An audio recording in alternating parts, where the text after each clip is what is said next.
Merci Seigneur Jésus, merci pour ta présence. Merci parce que la victoire que tu as remportée à la croix, c'est la plus grande de toutes les victoires. C'est la plus grande victoire de toute l'humanité, Seigneur Jésus.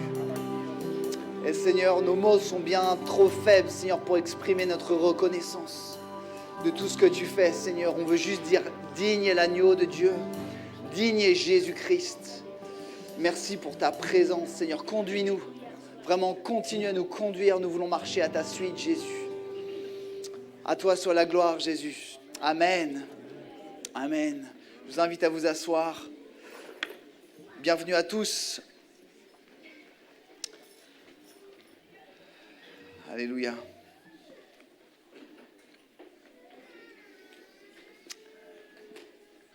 Bienvenue à tous pour ce dimanche bien particulier. Aujourd'hui, c'est le dimanche de Pâques. Qu'est-ce qui se passe à Pâques ?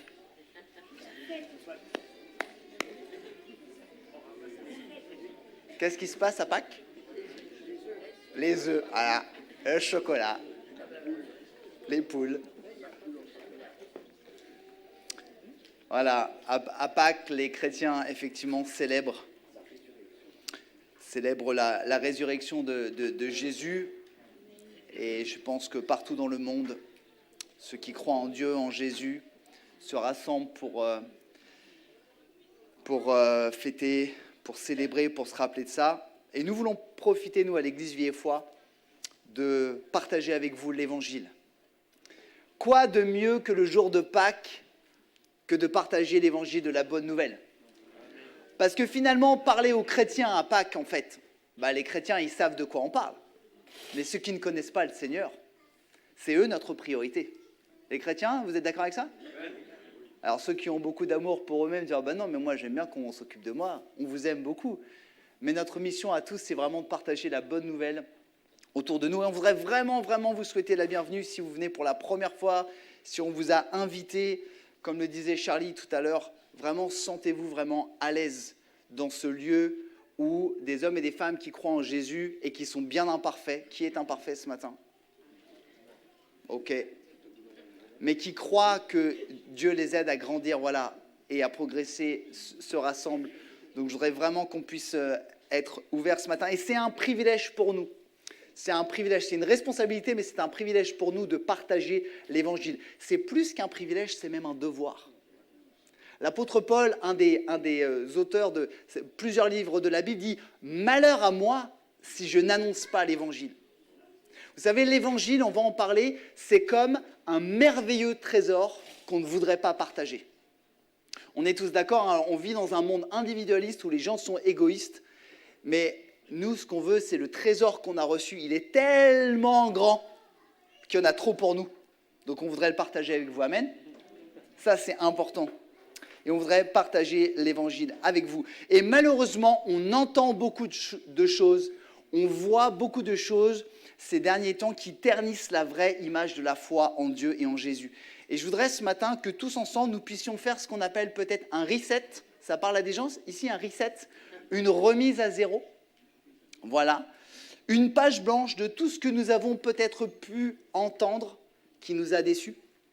Ou peut-être tout ce que nous avons pu voir au nom de Dieu qui nous a peut-être déçus, pour que nous puissions vraiment nous baser sur la vérité et sur la parole de Dieu. Nous, chrétiens, protestants évangéliques, nous voulons croire, nous croyons et nous voulons appliquer ce que la parole de Dieu, elle dit, et uniquement la Bible. Amen. C'est ce que le canon catholique appelle sola scriptura, ou scriptura en latin, uniquement les Écritures. Si je devais faire un résumé de l'Évangile, ce serait compliqué d'en faire un résumé. Je me rappelle, il y a quelques années, une femme a pris le baptême et elle a dit une phrase qui m'a beaucoup marqué, pour ceux qui se rappellent Isabelle Mbida, qui a dit « Parler de Dieu, c'est un peu comme essayer de mettre l'univers dans un bocal. » J'ai trouvé ça tellement merveilleux. Donc je vais essayer ce matin de mettre l'univers dans un bocal.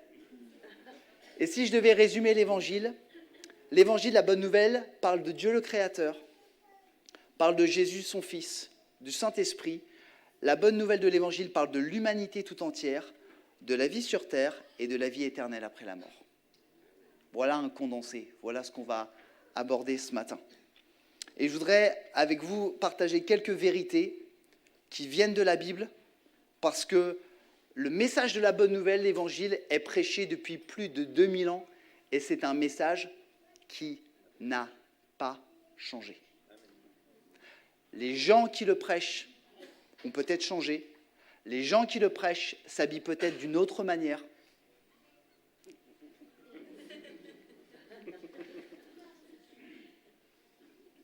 Peut-être qu'à l'époque, ils avaient des robes, des sandalettes, voilà, et des casques, peu importe.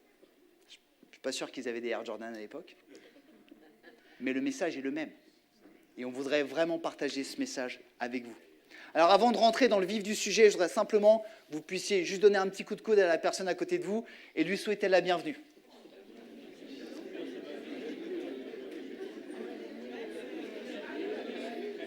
Est-ce que vous pourriez lui dire,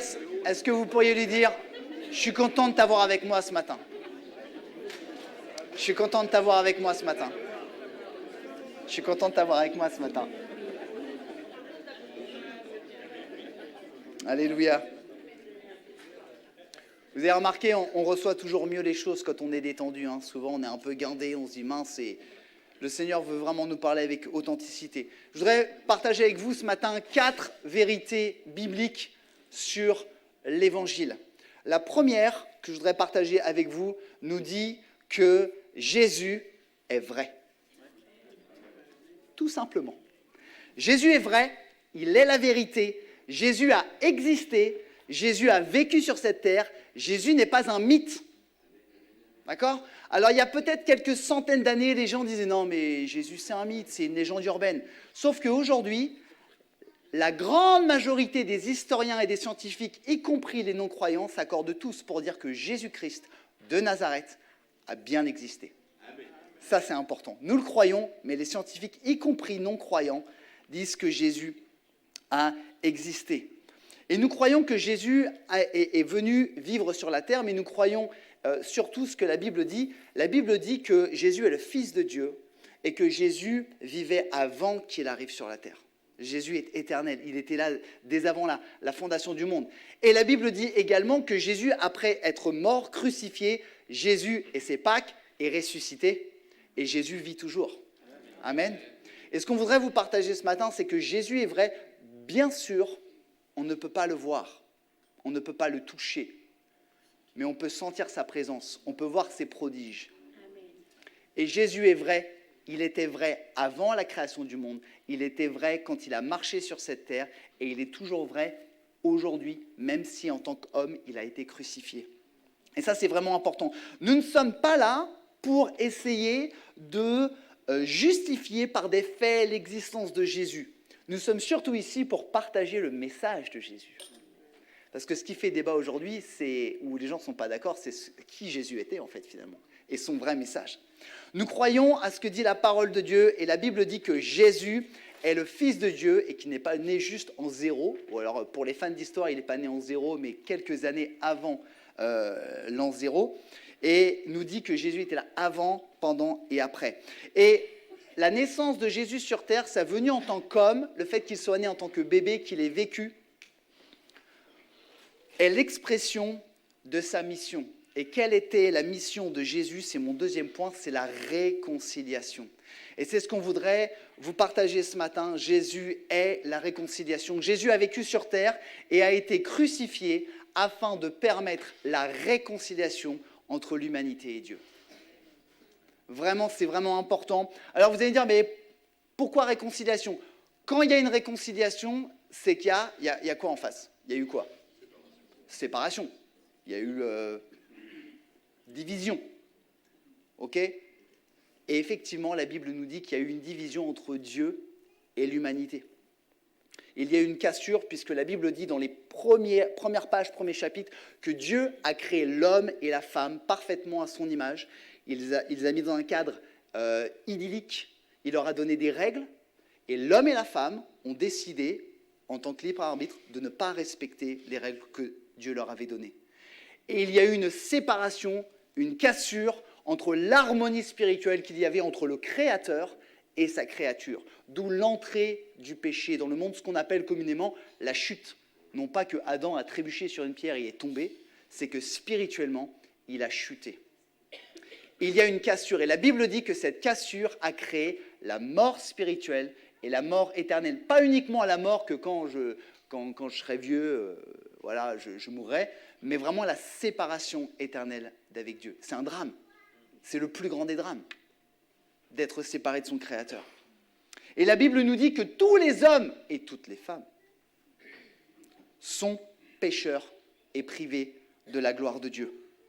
Cela concerne tout le monde. Alors peut-être vous ici, vous dites, non mais Adam et Ève, soit j'y crois pas, soit s'ils ont vécu il y a plusieurs dizaines ou centaines de milliers d'années, je ne les connais pas, ils ne sont pas de ma famille, moi ce qu'ils ont fait, ça ne me regarde pas. J'ai une mauvaise nouvelle pour vous, c'est que la Bible dit que Adam et Ève sont les parents de l'humanité, et donc forcément, est-ce qu'il y a des gens ici qui héritent de gènes de vos parents ou grands-parents que vous ne souhaiteriez pas avoir? N'hésitez pas, moi mes parents ne me regardent pas, un caractère, une habitude, ok? On est d'accord?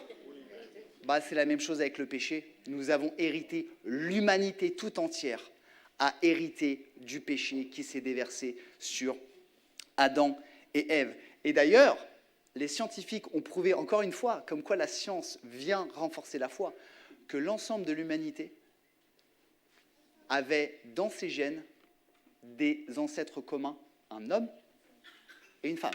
Ce qu'on appelle, je ne me rappelle plus, le chromosome Adam, je crois, et puis la mitochondrie Ève, quelque chose comme ça. Ils ont montré, c'est scientifiquement prouvé, que l'ensemble de l'humanité avait bien des ancêtres communs. Et malheureusement, tout ce péché est venu se déverser sur eux. Vous savez, c'est un peu comme la pollution. On est tous touchés par la pollution. Oui? Vous êtes avec moi? Ok. On est tous touchés par le réchauffement climatique. Est-ce qu'on est tous pollueurs? Alors certains diront oui, on est tous pollueurs. Non, mais on n'est pas pollueurs. Moi, je ne déverse pas dans la Seine des barils de pétrole. Pourtant, je suis touché par la pollution. Et c'est la même chose avec le péché. Je suis touché par le péché. Je lis un passage dans la Bible, c'est important pour nous dire cela. Romains 3, 23. Tous ont péché et sont privés de la gloire de Dieu. Ça, c'est le drame. Mais après un drame, il se passe toujours quelque chose de merveilleux avec le Seigneur. Mais dans sa bonté, Dieu les rend justes gratuitement par Jésus-Christ, qui les libère du péché. Dieu l'a offert en sacrifice. Alors par sa mort, le Christ obtient le pardon des péchés pour ceux qui croient en lui. C'est pas merveilleux ça? C'est pour ça que Jésus est venu sur terre. Il est venu sur terre pour mourir en sacrifice, pour que vous et moi, nous soyons pardonnés de nos péchés, que nous soyons réconciliés avec Dieu et que nous puissions hériter de la vie éternelle et pas de la mort éternelle. Pourquoi un sacrifice? Tout simplement, la parole de Dieu dit que pour que des péchés soient pardonnés, il faut un sacrifice en face. Et pas n'importe quel sacrifice. Un sacrifice d'une personne parfaite et sans péché. Il n'y avait qu'une seule personne qui était capable de faire ça, c'est Jésus, le Fils de Dieu. Et c'est la raison pour laquelle, je veux bien que tu affiches, merci Claire, le prochain texte. Et tout cela vient de Dieu qui nous a réconciliés avec lui par Jésus-Christ. Et ce matin, c'est ce qu'on voudrait vous dire, vous partager à l'Église Vie et Foi, c'est qu'en fait, Jésus est un moyen de réconciliation avec Dieu. C'est même pas un moyen, c'est le moyen de réconciliation. C'est la raison pour laquelle tous les croyants parlent de Jésus. On peut nous dire, ouais, mais vous êtes Jésus par-ci, Jésus par-là, Jésus tout le temps. Ben ouais, mais Jésus, c'est la base, quoi. Amen. Sans Jésus, pas de réconciliation avec Dieu. Sans Dieu, sans réconciliation, éternelle perdition. Je viens à un point crucial quand même. Vous êtes toujours avec moi? Oui. Ok. Cette réconciliation qui a été donnée avec bonté par Jésus, elle est unilatérale pour l'instant. Unilatérale, ça veut dire qu'elle n'est valable que d'un côté. Parce que Dieu et Jésus ont fait leur part du marché. Dieu a envoyé son Fils pour nous racheter. Jésus a obéi à son Père pour aller jusqu'à la croix et mourir. Mais dans un contrat, il faut deux parties. Et pour que cette réconciliation et ce pardon soient bilatérales de leur côté et de notre côté, nous devons en accepter les conditions. Et ça, c'est crucial. Je voudrais vous dire ce matin, la mort de Jésus-Christ à la croix elle est valable pour les 8 milliards d'individus. Amen. Ouais. 8 milliards, toute culture confondue, toute taille, tout âge, pour tout le monde. Mais malheureusement, aujourd'hui, elle n'est pas effective pour les 8 milliards, parce qu'il y a des gens qui choisissent d'accepter et des gens qui choisissent de refuser. Et pour pouvoir bénéficier de ce pardon des péchés, nous devons, plusieurs choses, reconnaître que nous sommes pécheurs, reconnaître que nous sommes imparfaits et que sans Dieu, qui est notre Créateur, nous sommes perdus pour l'éternité. Ça veut dire que nous devons reconnaître que Dieu est plus grand que nous. Et qui sait que c'est compliqué aujourd'hui dans une société dans laquelle les hommes et les femmes sont tellement orgueilleux de se dire « je crois que Dieu est plus grand que moi et je veux me soumettre à Dieu ». Sans faire ça, on ne peut rien faire. Deuxième chose pour bénéficier vraiment de cette bénédiction, nous devons reconnaître et accepter que Jésus-Christ est mort à la croix pour nous pardonner, pour me laver de mes péchés. Ça veut dire que je reconnais en Jésus-Christ mon sauveur. Je dis, Jésus, je crois aujourd'hui dans ma vie que tu t'es fait clouer sur une croix alors que tu n'avais rien à te reprocher pour me sauver de mes péchés. Et la troisième condition, nous devons, j'utilise un mot que les gens n'aiment pas, nous repentir. Je l'utilise encore, nous repentir. Je vais expliquer après. Nous devons nous repentir de notre vie de pécheur pour suivre les enseignements de Jésus, c'est-à-dire reconnaître Jésus comme son Seigneur. Je viens sur le mot repentir. Le mot grec qui est utilisé dans le Nouveau Testament pour repentir vient du grec métanoïa. Méta veut dire changement et noia, c'est changement d'esprit. Donc se repentir, ça veut dire changer de façon de vivre, changer de façon de penser, changer notre façon spirituelle. C'est ça, se repentir. C'est pas pleurer, se fouetter et puis se donner plein de punitions comme ça. Et si nous ne nous repentons pas, qu'est-ce qu'apporte Jésus dans notre vie ? Si nous ne nous repentons pas et si nous ne décidons pas de suivre Jésus comme notre Seigneur, c'est un peu comme si on abusait de Jésus en disant « Jésus, je veux bien de ton sacrifice à la croix, par contre, je fais ce que je veux de ma vie. » Est-ce que vous trouvez ça juste ? Non. Pas juste. Et sans ces choses, la mort de Jésus à la croix n'est pas valable pour nous réconcilier avec Dieu. C'est la raison pour laquelle nous devons faire très attention aux conversions intellectuelles, aux gens qui disent « Oh, Mathias, c'est très bien ce que vous dites, votre histoire de votre Jésus, c'est très bien, j'adhère à tes idées. » Vous connaissez là des gens qui adhèrent à des idées, mais Jésus n'est pas une idée, Jésus est Dieu, Jésus est venu pour nous sauver. Amen. Voilà ce que Jésus a fait. Jésus est un moyen pour nous d'être réconciliés avec Dieu. Troisième point, Jésus donne l'espérance pour la vie éternelle, mais également pour la vie sur terre. Alors, on célèbre Pâques. La bonne nouvelle de Pâques, c'est que Jésus est ressuscité. Amen. Jésus est ressuscité après 3 jours dans le tombeau. Il nous est dit qu'il s'est montré à ses disciples, il est monté à la droite de Dieu et qu'aujourd'hui, il est dans les cieux, il prie auprès de son Père et il est avec nous parce qu'il nous a envoyé son esprit. Pourquoi ? Quel symbole de la résurrection de Jésus ? Dieu a ressuscité Jésus d'entre les morts pour nous montrer symboliquement qu'à la fin de notre vie, il nous ressuscitera également pour aller vivre avec lui pour l'éternité. C'est une annonce prophétique. La résurrection de Jésus, c'est la future résurrection des chrétiens pour l'espérance de la vie éternelle. Je ne sais pas vous, mais moi je trouve que la vie, elle est un peu courte. Je trouve que la vie passe vite. Non ? Alors moi j'ai déjà 43,9 ans. Bah oui, 43,9, 95. Voilà. Je suis déjà arrivé à 43, quoi. Alors certains pourraient dire, ouais, mais moi je suis déjà arrivé à... Ça passe tellement vite. Et après, il y a quelque chose. Il y a la vie éternelle. Et on a cette espérance. Alors certains pourraient dire, ouais, mais bon, la vie éternelle, c'est un peu loin, c'est un peu investir dans une foi pour l'avenir. Moi, je veux voir du concret. Aujourd'hui, Jésus nous donne du concret dans la vie de tous les jours.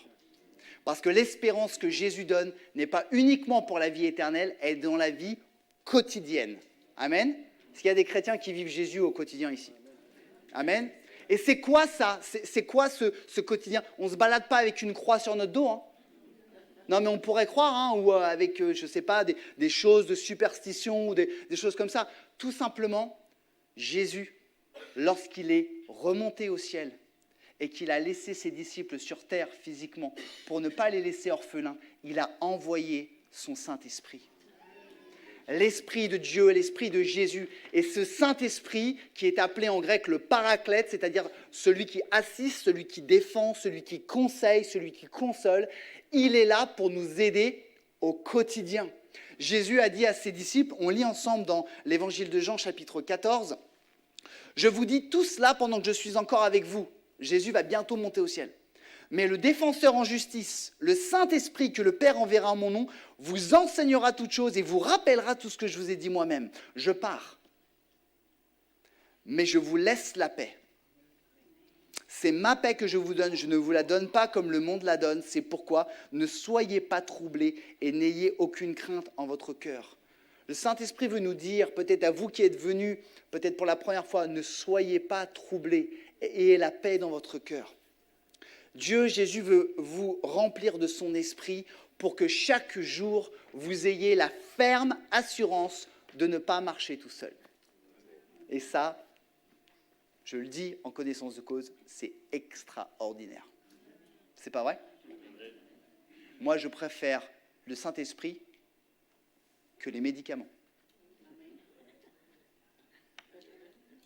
Ça peut faire sourire. Je préfère le Saint-Esprit que l'alcool, que la drogue, que le sport, que des choses. Le Saint-Esprit est avec nous. Et Jésus nous donne cette espérance, non seulement de la vie éternelle, quand nous fermons les yeux, alors le plus tard possible, je vous le souhaite et je me le souhaite, mais également cette assurance et cette espérance qu'il est là chaque jour grâce à l'Esprit de Dieu pour nous aider. Cette assurance que Jésus est avec nous. Et ce qui est merveilleux dans le Saint-Esprit, c'est que le Saint-Esprit, c'est ce qui fait qu'un chrétien ou une chrétienne n'est pas quelqu'un comme les autres. Non pas parce qu'il ou elle a des capacités ou des connaissances supérieures, loin de là. C'est parce qu'il ou elle a dans sa vie l'Esprit de Dieu. C'est ce qui fait toute la différence. Dernier point que je voudrais partager avec vous, une vraie vérité biblique. Jésus donne une promesse. Il revient pour juger le monde. Jésus est la vérité. Jésus est un moyen de réconciliation. Jésus donne une espérance, mais Jésus nous donne et voudrait vous donner une promesse. La Bible dit que Jésus reviendra pour juger le monde. Personne ne sait le jour et la date. Si un jour vous lisez quelque chose ou vous entendez quelqu'un qui vous dit « Je sais quand Jésus va revenir », fuyez. Pourquoi ? Parce que c'est marqué dans la parole de Dieu en fait. Nul ne le sait, même pas les anges, même pas Jésus, seul Dieu le Père le sait. Mais ce qui est sûr, c'est que Jésus viendra. Et il viendra juger le monde. Pourquoi on peut dire, mais pourquoi juger le monde ? C'est un peu méchant de juger. Non, parce que Dieu est juste. Dieu est un juste juge. Dieu donne toujours les règles du jeu. Dans le jardin d'Éden, avec Adam et Ève, Dieu a clairement donné les règles. Alors, j'ai envie de dire du jeu, mais ce n'est pas vraiment un jeu. Il a donné les règles. On choisit de les accepter, on choisit de les appliquer, de les respecter ou pas. Mais à la fin du jeu, Dieu viendra juger le monde. Et c'est une promesse. Jésus reviendra pour donner à chacun selon sa foi et non pas selon ses œuvres. C'est important. Ce n'est pas parce que tu as fait 38 212 bonnes actions que tu iras au paradis. On est d'accord avec ça ? C'est parce que tu crois en Jésus-Christ que tu iras au paradis. Par contre, le fait que tu crois en Jésus-Christ te pousse à faire 38 215 bonnes actions. Vous voyez la différence ? On ne mérite pas le salut. Il est gratuit, il est donné. Mais Jésus a tellement fait des choses pour nous qu'on veut donner en retour. Jésus reviendra pour juger le monde et il laisse l'humanité choisir, comme il a laissé Adam et Ève choisir. Mais la Bible dit qu'à la fin, c'est lui qui décide. À la fin, c'est lui qui aura le dernier mot. Et je voudrais lire un dernier texte avant qu'on puisse prier. dans l'évangile de Matthieu, au chapitre 24. La Bible nous parle clairement de ce qui se passera à la fin du monde. Et je voudrais qu'on puisse lire ensemble, je ne sais pas si vous pouvez, merci à la technique. Ces jours-là, les gens souffriront beaucoup. Vous ne trouvez pas qu'autour de nous, les gens souffrent beaucoup? Non? Il n'y a qu'autour de moi que les gens souffrent beaucoup? Ces jours-là, les gens souffriront beaucoup et tout de suite après, le soleil ne brillera plus. La lune ne donnera plus de lumière. Les étoiles tomberont du ciel et les puissances du ciel trembleront. Alors dans le ciel, on verra le signe qui annonce le Fils de l'homme. Le Fils de l'homme est une appellation pour Jésus. Et tous les peuples de la terre crieront et pleureront. Ils verront, croyants et incroyants, ils verront le Fils de l'homme, Jésus, arriver sur les nuages du ciel avec toute sa puissance et toute sa gloire. La grande trompette sonnera et le Fils de l'homme enverra ses anges. Et ils rassembleront ceux qu'il a choisis des quatre coins de la terre, d'un bout à l'autre du monde. On va un peu plus loin dans ce passage. Mais le jour ou l'heure où ces choses arriveront, personne ne les connaît. Ni les anges auprès de Dieu, ni le Fils. Le Père est seul à les connaître. Lisons ensemble, quand le Fils de l'homme viendra, il se passera la même chose qu'au temps de Noé. Mais qu'est-ce qui se passait au temps de Noé? Et vous allez voir qu'il n'y a pas grand-chose qui change. À ce moment-là, avant la grande inondation, les gens mangeaient, buvaient, ils se mariaient ou donnaient leur fille en mariage, parce qu'à l'époque, on donnait leur fille en mariage. Puis Noé est entré dans le bateau avec sa famille. Notez bien, les gens n'ont rien compris. Jusqu'au moment où la grande inondation est venue et les a tous emportés. Quand le Fils de l'homme viendra, ce sera la même chose. Quand le Fils de l'homme viendra, ce sera la même chose. C'est une promesse pour nous croyants et c'est une promesse aussi pour ceux qui ne croient pas encore. Jésus va revenir. Et vous savez, c'est vraiment un privilège pour nous de partager la bonne nouvelle avec vous. Et la parole de Dieu dit, la Bible dit, si vous entendez la voix de Dieu, n'endurcissez pas vos cœurs. C'est tellement difficile de faire confiance à un Dieu, peut-être qu'on ne voit pas. Mais je peux vous assurer, je parle pour ma vie, je suis sûr que des dizaines de personnes, des milliers de personnes pourraient témoigner. C'est le meilleur choix que nous pouvons faire. Quand on regarde les milliers d'années, malgré tout le progrès, toutes les avancées technologiques que l'homme avec un grand H a apportées, le monde ne s'en porte pas mieux. J'ai même envie de dire c'est pire. Mais Jésus apporte la réconciliation. Jésus apporte la vérité. Jésus apporte l'espérance. Jésus apporte le Saint-Esprit et la promesse. Chaque homme est libre de ses choix. Chaque femme est libre de ses choix. Mais chacun d'entre nous, nous devons assumer nos choix. Je voudrais bientôt terminer. Un jour, je parlais avec une collègue de travail qui me disait « Oh, tu sais, Mathias, je pense que la foi, l'évangile, c'est un peu pour les faibles. C'est un peu pour les gens qui sont malheureux, ils ont besoin de se raccrocher à quelque chose. Si tu veux, je suis un faible. Ouais. Je ne crois pas que l'évangile soit les faibles. Être capable de dire que Dieu existe, que Dieu est plus grand que moi, que j'ai beau faire ce que je veux, mais à chaque fois, ma vie, j'en fais pas des bonnes choses et que je décide de soumettre ma vie à un Dieu puissant et éternel, pour moi, c'est pas être faible. C'est peut-être être humble, mais en tout cas, c'est pas être faible. Et je respecte les gens qui disent ça. Mais qu'est-ce qui est le plus difficile? De croire en Dieu ou peut-être de ne pas vouloir se soumettre et de dire que moi, je sais ce qui est le mieux pour ma vie. Notre désir vraiment, le désir de tout chrétien à l'église Vie-et-Foi, mais n'importe où, c'est qu'un maximum de personnes dans ce monde acceptent cette bonne nouvelle et soient réconciliées avec Dieu. C'est notre désir en tant que chrétiens, parce que nous l'avons déjà fait et nous sommes sauvés, nous sommes tellement heureux de ça, mais nous ne voulons pas garder ce trésor. Et on voudrait vraiment vous dire ce matin, de tout notre cœur, notre désir le plus cher, c'est que vous puissiez être réconciliés avec Dieu. Je voudrais vous inviter à un moment de prière. Je voudrais peut-être qu'on puisse baisser nos têtes ou fermer nos yeux, peu importe. Et qu'on soit peut-être dans le respect, dans le recueillement. Peu importe la forme que vous utiliserez. Et ce matin, c'est important pour moi, avant de prier, de pouvoir faire cet appel. C'est un devoir pour nous chrétiens de pouvoir proposer l'évangile. Alléluia. Et on voudrait vous donner l'opportunité ce matin, si vous ne l'avez pas encore fait, si peut-être vous hésitez, si vous voulez être réconcilié avec Dieu. Dieu est notre créateur, Dieu est la meilleure chose qui puisse nous arriver. Et on voudrait vous donner l'opportunité d'être réconcilié avec Dieu,